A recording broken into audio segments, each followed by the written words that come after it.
지난 한 주간 진행되었던 특별 새벽 부흥의 기간 동안에 우리는 이 여호수아서 3장부터 6장까지 말씀을 살펴보았습니다. 여건이 안 되셔서 참석을 못하신 분들은 이제 홈페이지로 들어가시거나 유튜브에 가면은 그 내용들이 이게 이제 말씀 흐름이니까요. 그리고 또 공동체적으로 지금 어떤 흐름을 갖고 있는지를 파악하는 게 필요하니까 틈틈이 이제 이 내용들을 좀 살펴보시고 또 함께 은혜를 나누었으면 좋겠습니다. 어쨌든 이제 3장부터 6장까지 말씀을 지난 한 주간 살펴봤는데 이 3장부터 6장까지 말씀을 딱 한마디로 요약하라 그런다면 저는 여호수아서 3장 5절을 꼽겠습니다. 여호수아가 또 백성에게 이르되 너희는 자신을 성결하게 하라. 여호와께서 내일 너희 가운데에 기이한 일들을 행하시리라. 이게 지금 여호수아서에서 계속 반복되는 핵심 주제가 뭐냐 하면은 이 하나님의 주도하심이에요. 기이한 일은 내가 할 것이다. 여호와 하나님께서 이루어 주실 것이니까 너희들은 두 가지예요. 그 사실을 믿고 그것을 수용하고 그 하나님 앞에 온전한 믿음을 가지고 기대감을 가지고 더 하나님을 의지해라. 이게 첫 번째 하나님의 요구시고요. 그러면 또 하나 더 있습니다. 기이한 일, 놀라운 일은 내가 할 테니까 너희들은 뭐 칼, 창 이런 거 준비하려고 신경 쓰지 말고 하나님의 거룩한 성품을 닮아가라는 거죠. 그 거룩하신 하나님이 놀라운 일들을 펼치기를 너희들이 원한다면 그분의 성품을 닮아가야 되는 거 아니냐. 그래서 저희가 지금 교회적으로 거룩과 성숙을 꿈꾸고 있습니다. 왜? 교회가 더 거룩해지면, 교회가 더 성숙해지면 교회 안에서 기이한 하나님의 역사가 더 많이 일어나게 될 줄로 믿습니다. 그래서 제가 특세 기간 동안에 그런 말씀을 드렸습니다. 누가 거룩을 추구하는지 아십니까? 누가 성결해지는지 아십니까? 하나님의 기이한 일에 대하여 기대감을 갖고 있는 그 사람이에요. 그 기대감을 가지고 하나님의 요구하시는 거룩과 성숙을 추구하고 성결을 추구하고, 그리고 무엇보다 중요한 것은 그 하나님의 일하심에 대하여 기대감을 가지고 우리가 그분 말씀 앞에 나아가고 또 말씀을 의지하는 거예요. 더 많이 의지하는 자에게 더 놀라운 일들이 일어날 줄로 믿습니다. 이게 지난 한 주 동안 우리가 살펴본 그 말씀인데요.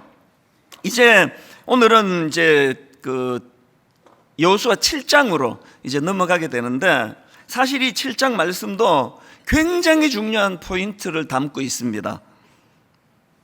자, 오늘 말씀의 배경은 이렇습니다. 오늘 보면 바로 앞 여호수아 6장에서 이스라엘 백성들이 여리고성을 이제 무너뜨리는 놀라운 경험을 하는데요.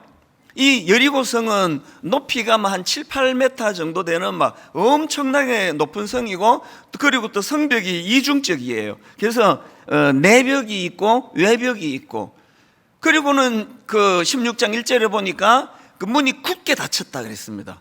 뭘 의미합니까?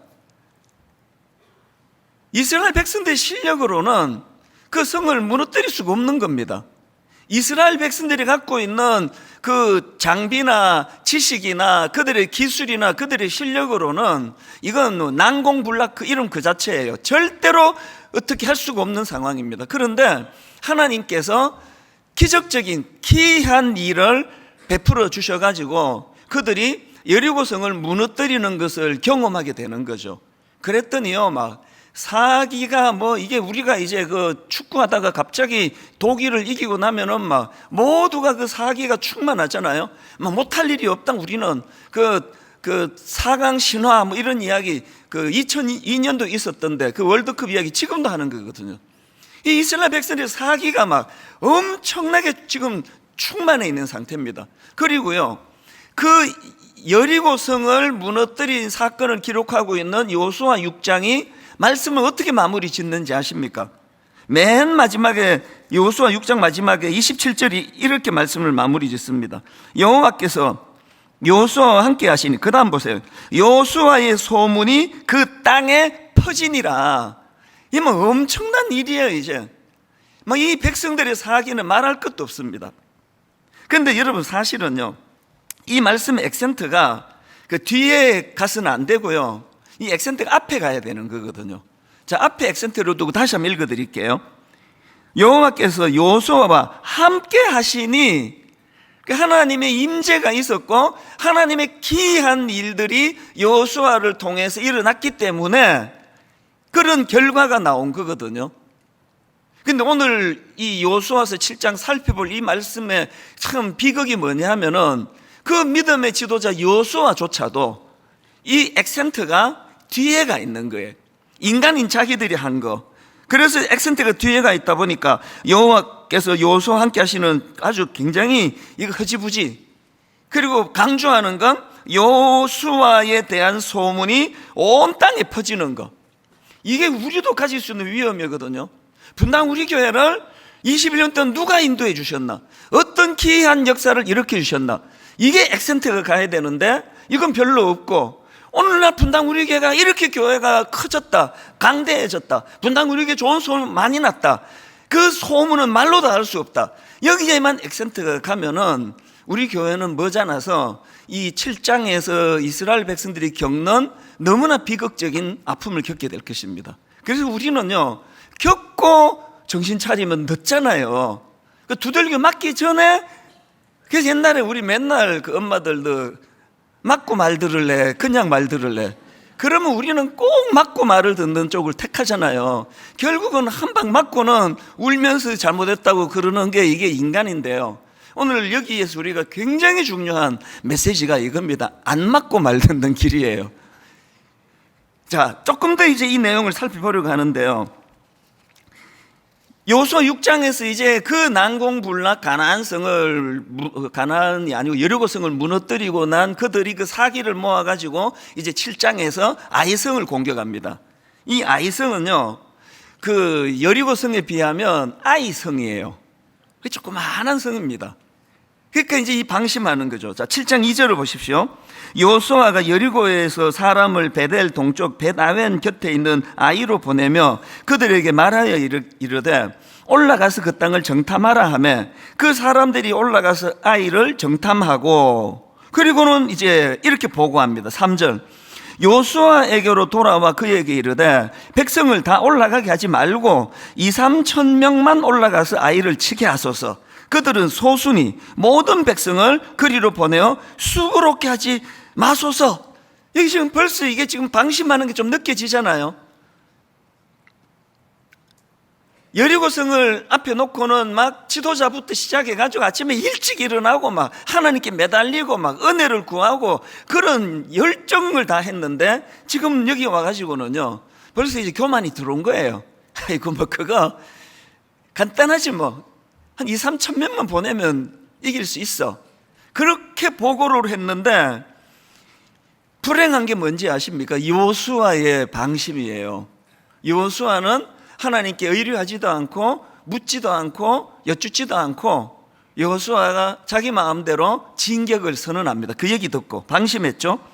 그래서 어떤 결과가 나타났느냐 하니까 4절 5절입니다. 백성 중 3천 명쯤 그리로 올라갔다가 아이 사람 앞에서 도망하니 아이 사람이 그들을 36명쯤 쳐 죽이고 성문 앞에서부터 스바림까지 쫓아가 내려가는 비탈에서 쳤으므로, 그 다음 보세요.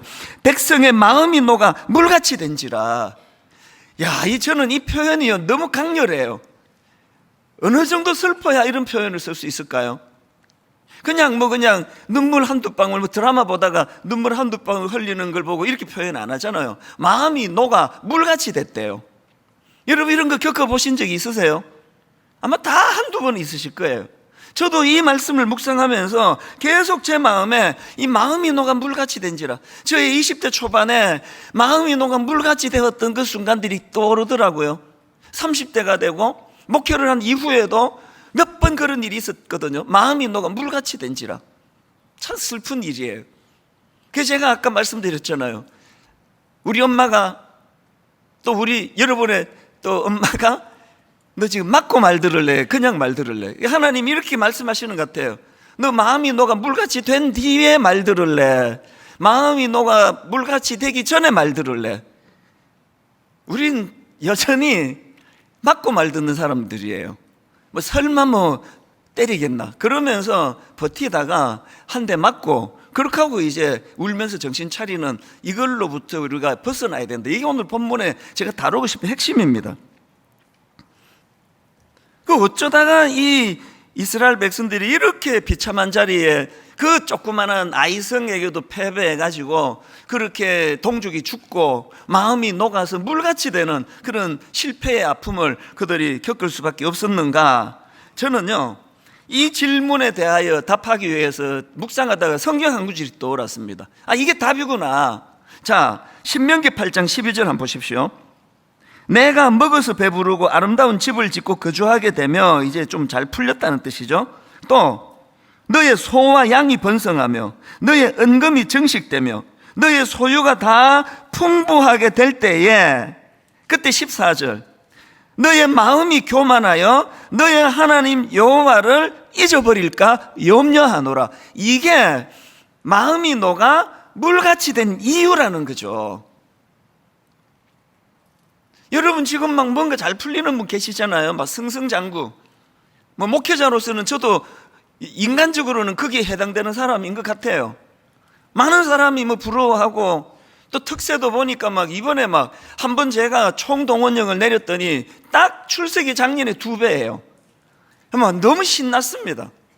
그래서 제가 지난 한 주 내내 마음이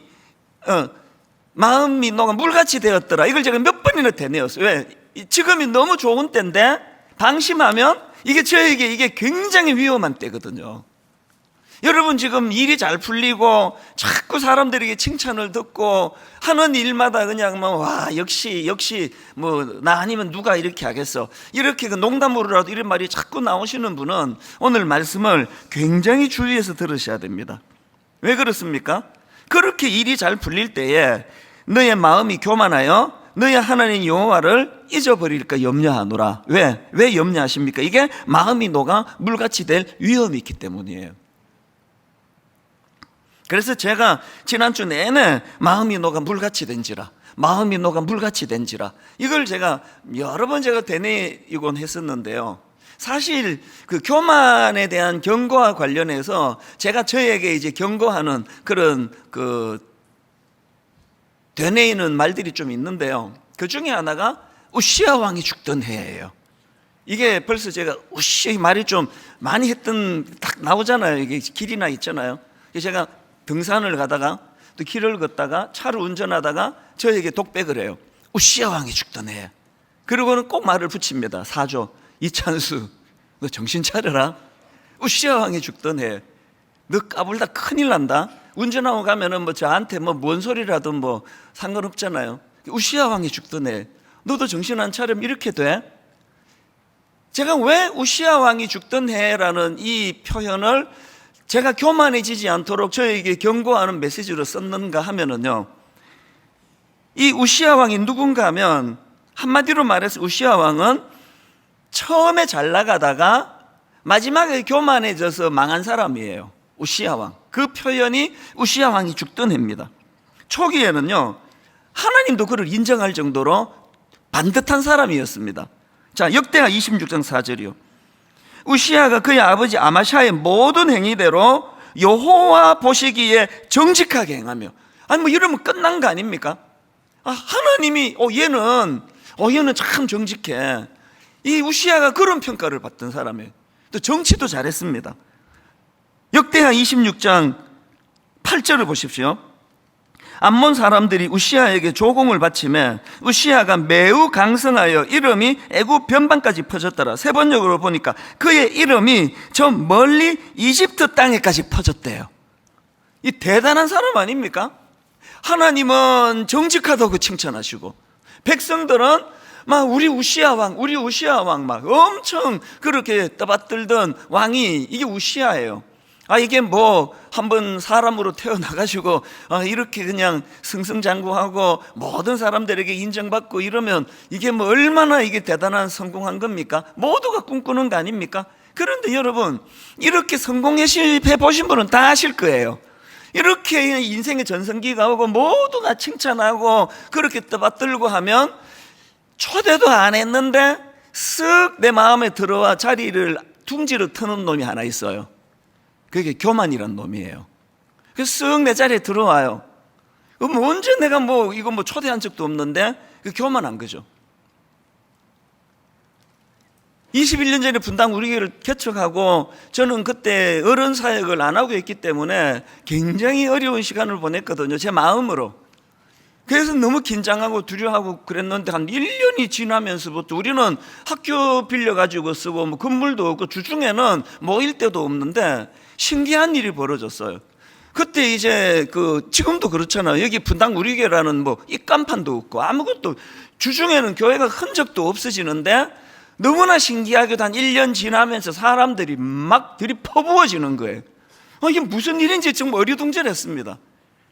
그랬더니 이제 그때부터 이제 신학생들도 많이 오고 언론에서 인터뷰도 하러 오고 굉장히 교회가 이제 알려지기 시작했습니다. 그랬더니요, 영이 밝은 사람들이, 또 그중에 또 저를 아끼는 사람들이 여러 명이 저한테 와서 정말 권면을 했어요. 목사님, 교만해지시면 안 됩니다. 목사님, 교만하시면 안 됩니다. 어떤 분 이렇게 이야기하시더라고요. 목사님, 초심을 지켜야 됩니다. 이분들이 보니까 위태위태했는 것 같아요. 목사님, 초심을 지켜야 됩니다. 어머니는 좀 더 과격하게 말씀하셨어요. 너 교만하면 죽는다. 아마 우리 어머니가 저 죽인다는 뜻이 아니고요, 이 교만하면 망한다는 거죠. 그러면서 어떨 때는 그 교만한 걸 기정사실화 해놓고, 어머니는 미국 사시고 난 한국 사시는데 알지도 못하시는데 너 요새 교만하지, 이런 식으로. 이상하잖아요. 그걸 확정을 지어놓고 야단치는 거예요. 가정해서 마치 교만해야만 되는 것처럼. 왜 그렇게 계속 그런 말씀을 많이 주셨나? 제가 지금 돌아보니까요, 기도 많이 하는 분들은, 영이 밝은 분들은 이게 제가 위험한 상태라는 걸 젊은 42살짜리 목사가 감당하기에는 이거는 교만해질 수밖에 없는 상황이라는 걸 알고 있었기 때문이에요. 근데 교만하면 망할 줄 알아라? 그래서 제가 이제 어머니가 그렇게 이제 말씀하시고 어떨 때는 화도 내고 하죠. 왜 알지도 못하시면서 내가 교만한지 엄마는 어떻게 아세요? 이런 식으로 대들기도 하고 그랬었던 것 같아요. 제 기억에 억울했거든요. 그러고 나서 제가 알았죠. 그게 교만한 상태라는 걸요. 누가 얘기해주면 기분 나빠하는 거죠. 왜 알지도 못하면서 왜? 그래서 제가 하나 알은 게 있는데요, 깨달은 게, 교만한 사람의 100% 공통점이 자기가 교만한 거 몰라요. 이거 혹시나 이제 여러분들이 내가 좀 교만하긴 하죠. 그 사람 아직 교만한 거 아니에요. 교만한 사람이 절대 그렇게 말할 수가 없습니다. 교만한 사람은 자기가 교만한 걸 모르는 놀라운 경지까지 가는 거죠. 자기만 빼고 다 아는데. 그래서 제가 이제 이 교만이 이게 보통 문제가 아니라 그래서 연구를 좀 해봤습니다. 하기는 없는데요, 꽤 많이 제가 묵상을 했어요. 이 교만이 뭐냐? 첫째, 제가 깨달은 놀라운 게 있는데, 여러분, 교만은요, 이게 옵션이 아니에요. 필수예요, 필수. 이게 무슨 말씀인가 하면은, 이제 자동차를 새로 사잖아요. 그러면 이제 옵션이 있잖아요. 선루프로 돈 더 주고 달아주세요라든지, 달지 마세요라든지, 오디오를 더 스페셜하게 달아주세요. 이게 다 옵션인데요, 핸들을 누가 이거를 옵션으로 겁니까? 핸들을 빼주세요. 없잖아요. 이게 매 지난 특세 때마다 빵빵 터지다가 모두가 다 제자리로 돌아와가지고 나 요새 너무 힘들어. 1부부터 3부까지 지금. 이제 더 분발해야 될 것 같아. 이 핸들은요, 옵션이 아니라 그냥 장착되어 있는 거예요. 교만이 선루프 같이 내가 정하고 안 정하고가 아니라 핸들처럼 이거는 선택하는 게 아니라는 거죠. 무슨 말인가 하면은요, 여기 지금 누가 갑자기 좀 사업이 잘 되는, 장사가 잘 되는 분 계시잖아요. 치킨집을 열었는데 엄청 손님이 많이 몰려오시면은요, 그래서 기분이 엄청 좋잖아요. 이미 교만도 같이 들어와 있는 거예요. 저 장사 저렇게 안 되는 이유를 내가 알고 있지, 그러면서. 분당 우리 교회가 갑자기 사람이 모여들고 주목을 받고 할 때 저도 몰랐는데 이미 교만이 먼저 들어와 있었던 거예요. 이거는 선택이 아니에요. 제가 초대 안 한다고 안 오고요, 내가 기도 많이 한다고 교만이 없을 건 없습니다. 그래서 제일 교만한 말이, 나는 교만을 죽였어. 그게 제일 교만한 말이에요. 교만은 안 죽습니다. 그 교만을 달래야 돼요. 어린애 달래듯이. 옛날에 왜 그 어린애 키울 때 막 이게 한 돌 지난 애는 이게 좀 자줘야 이제 엄마가 좀 쉬는데, 그러면 막 이 재우려고 얼마나 애쓰잖아요. 막 온 노래를 다 부르면서 뭐 잘 자라 우리 아가부터 해가지고 막 나중에는 이를 갈면서 막 잘 자라 막 그러면서 반드시 재우잖아요. 교만이란 게 이래야 되는 거예요. 교만이란 게. 교만은 죽는 일 없습니다. 다 여기 지금 있습니다. 얘를 재우는 거예요. 설치지 못하도록. 여러분, 제가 지금 정말 중요한 이야기를 하고 있습니다. 그럼 뭐가 교만이냐고요? 또 뭐가 겸손입니까? 누가 저보고요 막, 아니 목사님 진짜 대단하십니다. 아니 교회를 어떻게 이렇게 그냥 1년 만에 막 몇백 명이 모이는 교회로 만드셨습니까? 목사님 대단하십니다. 그러면요 제가 이제 막 눈차 깔고, 아니 뭐 제가 했나요? 뭐 하나님이 하셨죠. 이러면 이제 눈 까는 게 중요합니다. 아니 뭐 저는 한 거 없습니다. 하나님이 하셨습니다. 할렐루야. 그러면요 그건 겸손한 게 아니고 그건 교양이 있는 거예요. 그 예의가 바른 겁니다. 예의가. 그 가정교육 잘 받으면 이렇게 해요. 저는 그게 겸손인 줄 알았단 말이죠. 뭐 누가 물어도 뭐 하나님이 하셨죠. 그것도 눈 까는 법도 배우고 뭐 이렇게. 뭐 노회에 가도 뭐 저 젊은 목사가 참 겸손해 이런 얘기 많이 들었거든요. 여러분 그게 굉장히 위험한 상태예요. 왜? 차라리 제 교만이 드러나면요 이게 뭐 자타가 공연하는 교만이면 이게 조심이라도 하잖아요. 모든 사람이 다 겸손하다고 그러는데 사실은 그게 겸손이 아니라 교양이란 예의란 말이죠. 그 안에서는 교만이 자라나가는 거죠. 자, 그러면 그럼 뭐가 교만입니까? 그러면 뭐가 겸손입니까? 제가 설명해 드릴게요. 제가 이제 어른 사역을 안 하고 갑자기 이제 개척을 하는 바람에 이제 그 옥하는 목사님이 갑자기 개척하라 그러셔가지고 준비도 안 된 상태로 개척을 하고 나니까 이제 두려움이 막 강물처럼 밀려왔습니다. 그때 진짜 많이 울었습니다. 뭐 그냥 뭐 새벽에 나와도 울고요. 여기 지금 이제 아무도 없는데 이제 낮에 답답해가지고 이게 가운데 앉아 있으면 그렇게 눈물이 나더라고요. 이게 앞으로 어떻게 해야 되나 이게 지금 이게 뭐 그만둘 수도 없고 이거 어떻게 해야 되느냐고. 뭐 설교만 하면은 또 우리 분당 아줌마들이 나 이렇게 까다로울 줄 알았으면 내가 일산에도 할 건데 계속 그냥 뭐 설교가 뭐 유치하다 그러고 중고등부 오래 해가지고 설교가 깊이가 없다 그러고 뭐 나 죽는 줄 알았습니다. 내가 중동부 할 때는 막 우리 중동부 애들이 목사님은 설교가 깊어서 졸려 죽겠다고 막 맨날 그렇게 불평했는데, 그래서 이제 많이 울었어요. 그때는요 설교 한 10번 하면 한 4번, 5번 울었습니다. 초창기 분들 다 아세요. 민망해 죽겠는데 설교하다가 눈물이 나는 거예요. 그러고 이제 한 21년 지났습니다. 눈물 쑥 들어갔어요. 여기 앉아 있어도 하나도 눈물이 안 나요. 더 무서운 게 뭔지 아십니까? 7장에 여호수아 증세가 있어요. 저한테 하나님 의지 옛날처럼 안 하는 것 같습니다. 아니요, 안 합니다. 나 경력이 많거든요. 나한테 자꾸 물으러 오거든요. 여러분 이게 교만한 거예요. 더 이상 하나님 의지하지 않는 마음의 상태, 내 관로, 내 경험. 그럼 뭐가 겸손인지 아시겠죠? 아무리 목회의 달인이라고 사람들이 과장된 그런 말을 칭찬을 한다 하더라도 그 말을 고지 듣지 않고 개척 초기와 똑같이 부들부들 떨리는 마음으로 늘 하나님 의지하며 하나님 은혜를 구하며, 그게 겸손한 거예요. 교양을 겸손한 걸로 착각하시는 분들은 방심하다가 우시아처럼 위험한 상태에 빠집니다.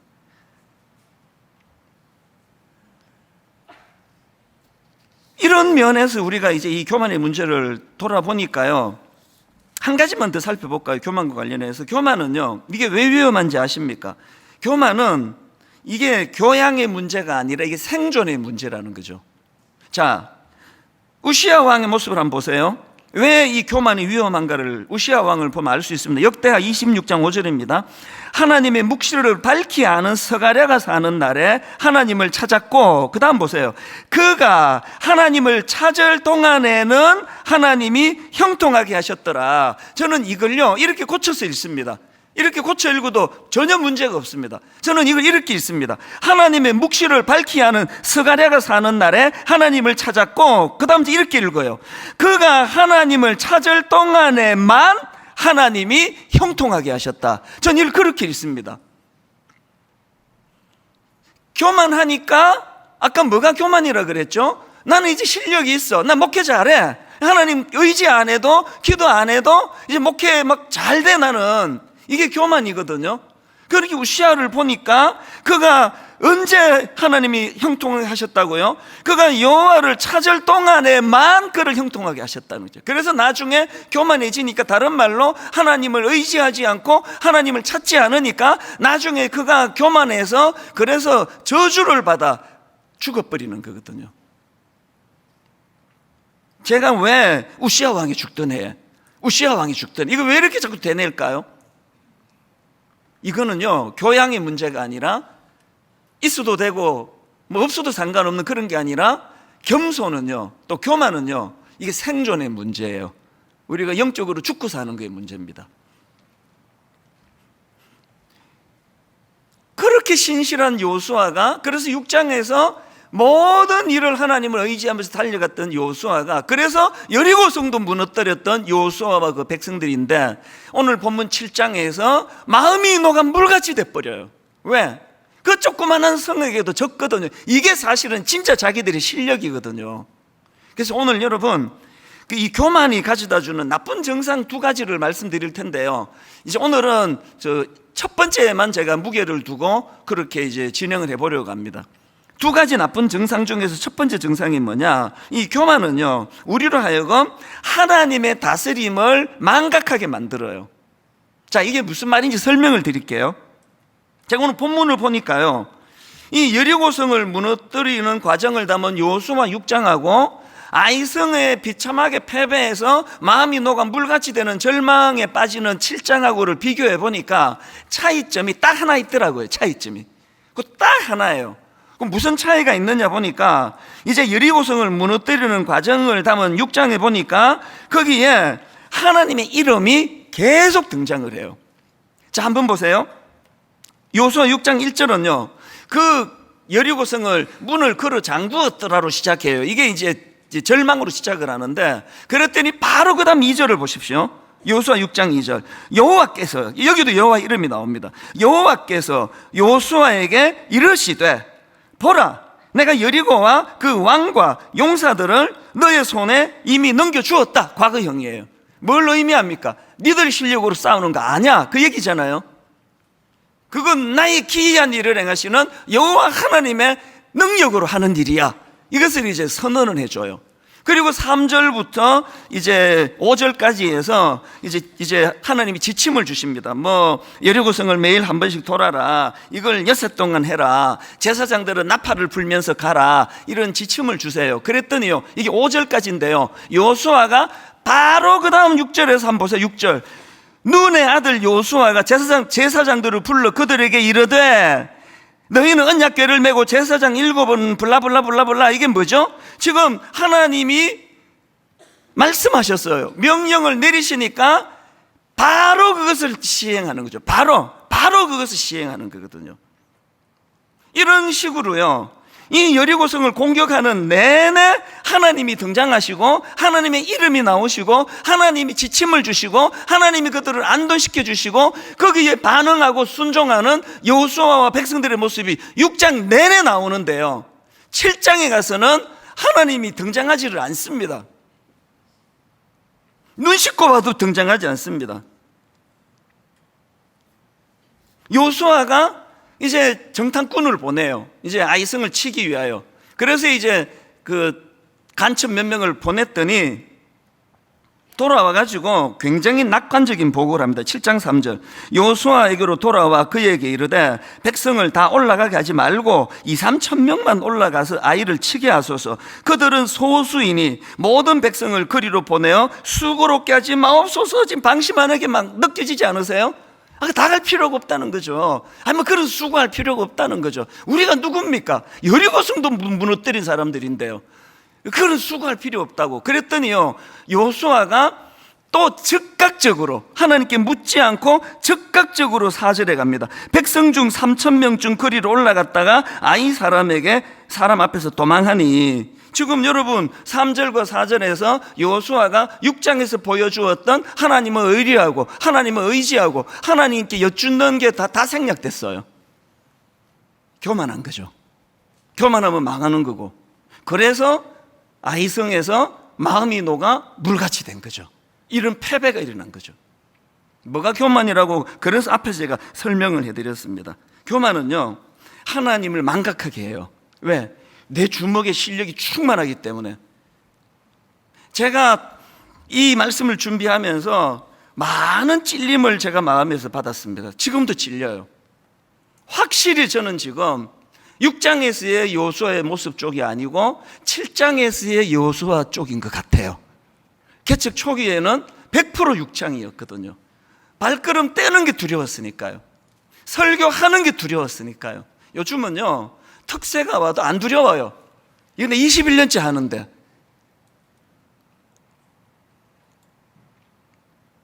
제가 어제 그 토요일 날 특세 마지막 날에 드린 말씀이 있는데요. 여리고성을 무너뜨리는 과정에서 그 명령 하나가 나오는데요. 그게 여호수아 6장 10절입니다. 한번 보십시오.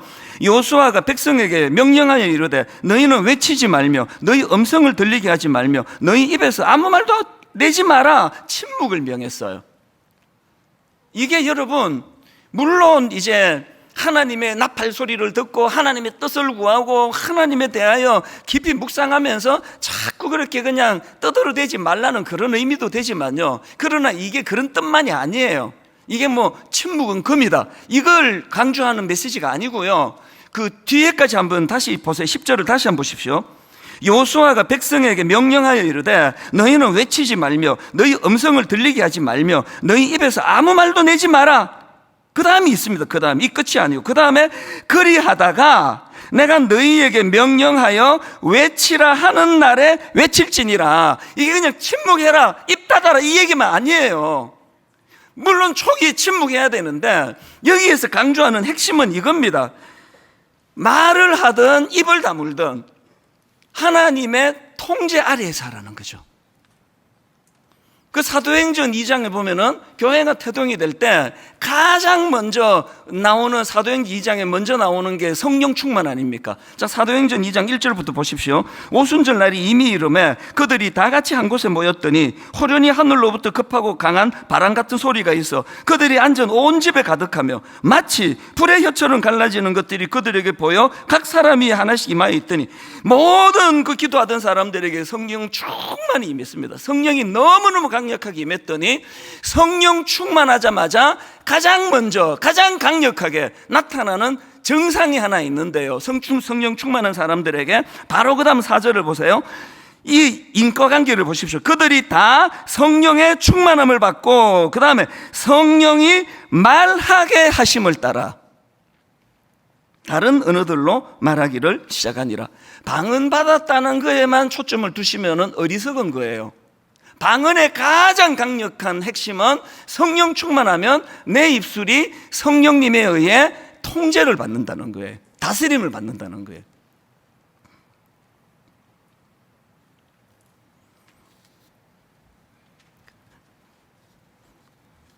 가정에서요, 그 자녀 교육을 하는데 이 성령에 의해서 입술이 통제되지 않는 엄마 아빠 때문에 아이들이 엄청 상처를 받아요.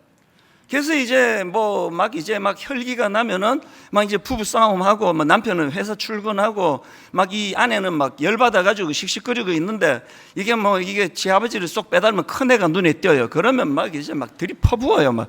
이게 지혜비 닮아가지고 막 그러면서 네가 도대체 뭐 씻지도 안 하고 뭐 안 하고 막 다다다다다다다 하고 꼭 끝에 한마디를 붙이세요. 다 네 잘되라고 하는 거 잘되라고 엄마가 이렇게 야단치는 거 알지? 여러분 그건 거짓말이에요. 그 순간만큼은요 잘되라고 한 게 아니라 혈기로 했습니다. 우리가요 부부싸움 할 때 저는 주례받으러 오는 그 예비신랑 신부에게 종종 그런 이야기예요. 지금부터 싸워라 그래요. 신혼여행 가서 미친 듯이 싸우라 그래요. 신혼 초기는 싸우는 거다 원래. 자기를 알리는 게 이게 싸움이다. 그런데 룰을 가지고 싸우라 그래요. 여러분 부부싸움은 자기를 알리는 신호예요. 여보 그렇게 하니까 내 마음이 안 좋아. 이걸 알리는 거거든요. 근데 왜 부부싸움 하면서 그렇게 서로를 다치게 만드느냐? 룰 없이 싸우기 때문에 그래요. 여러분 부부싸움을 원하시면은요 성령 충만을 구하세요. 성령이 통제하시는 말씀을 가지고. 여러분 표정이 그래갖고 무슨 싸움이 되느냐고 그러는데 글쎄요 되던데요.